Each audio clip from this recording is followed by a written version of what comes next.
హే cuties, ఇవాళ chicken curry no masala చాలా టేస్టీగా దగ్గరగా చేస్తున్నాను. ఫస్ట్ ఆయిల్ వేసుకొని తర్వాత కొద్దిగా జీలకర్ర వేసుకున్నాను. ఒక 5 పచ్చిమిరపకాయలు, ఒక చిన్న ఉల్లిగడ్డలు ఒక 2 కట్ చేసుకొని వేసుకొని మంచిగా కలుపుకోవాలి. కొద్దిగా త్వరగా వేగేటట్టు కలుపుకోవాలన్నమాట. అవి వేగడానికి ఏం చేయాలి, కొద్దిగా సాల్ట్ వేసుకోవాలి. లిటిల్ బిట్, ఎక్కువ కూడా వేయద్దు, ఎందుకంటే మనము ఇది కూరలో కౌంట్ ఉండదన్నమాట. కొద్దిగా పసుపు వేసుకొని మంచిగా మిక్స్ చేసేసుకోవాలి. ఆల్రెడీ మంచిగా దూరగా ఎగిపోయాయి చూసారా. వేగకపోతే ఆనియన్ కొద్దిగా కచ్చాపిచ్చా అనిపిస్తుంది. నేను ఆల్రెడీ ముందుగానే మ్యాగ్నేట్ చేసుకొని పెట్టుకున్న చికెన్ని ఉప్పు, కారం, పసుపు, అల్లం వెల్లిగడ్డ వేసి ఒక 1 అవర్ ముందే మ్యాగ్నేట్ చేసుకొని ఫ్రిడ్జ్లో పెట్టుకున్నాను. సో మీరు ఫ్రిడ్జ్లో పెట్టుకోలేము అనుకుంటే పెట్టుకోకండి. నాకు ముక్కకు పట్టాలని నేను ఫ్రిడ్జ్లో పెట్టుకున్నాను అనమాట. మంచిగా కలిపేసుకోవాలి.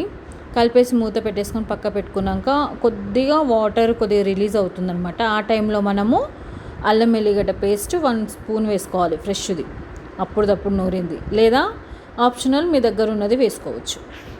మంచిగా ముక్క పట్టేటట్టు కలుపుకొని చూడండి, ముక్కకి ఎంత కింది పై కలుపుకొని తర్వాత మూత పెట్టేసుకొని ఒక 15 మినిట్స్ దాకా పక్క పెట్టాలి. ఇప్పుడు ఏం చేయాలి, మళ్ళీ కలుపుకోవాలన్నమాట. వీడియో లాంగ్లో ఉంది, చూడబుద్ధి కాదు అనిపిస్తుంది మీకు, కానీ చూడాలి. వంట నేర్చుకోవాలంటే పక్కా చూడాలి. నేను ఒక 4 టమాటాలు, అలానే కారం, కొట్టించిన కారం అండి, కారము ఒక 2 స్పూన్స్, అలానే ఉప్పు 1 స్పూన్ వేసుకున్నాను. ఆల్రెడీ మనం ముక్కకు పట్టించాం కాబట్టి మనము చికెన్ మసాలా, నేను గరం మసాలా వేయట్లేదు, ఎందుకంటే కొద్దిగా ఘాట్ ఎక్కువ అనిపిస్తుందని.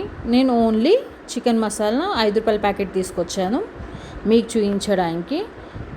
మంచిగా కలుపుకొని మూత పెట్టేసుకోవాలి. మూత పెట్టేసుకున్నాక ఒక 5 మినిట్స్ అలా పెట్టి ఓపెన్ చేసి చూసారా, వాటర్, టమాటాల నుంచి వాటర్ వచ్చేసింది. అలానే టమాటా ఒక 80% కుక్ అయిపోయింది. 80% కుక్ అయింది కదా, చూడండి.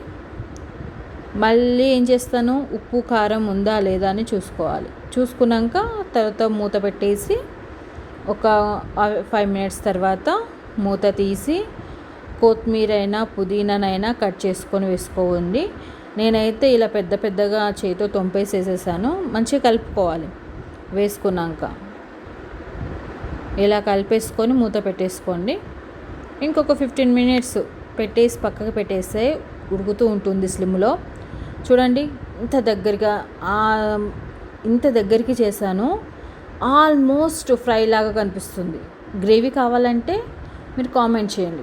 వేడి అన్నంలో మీరు వేసుకొని లొట్టలు వేసుకొని తినచ్చండి. చాలా రుచిగా ఉంటుంది. నాకైతే ఎక్కువ మసాలాలు వేయలేదు కాబట్టి కొద్దిగా స్టమక్ కూడా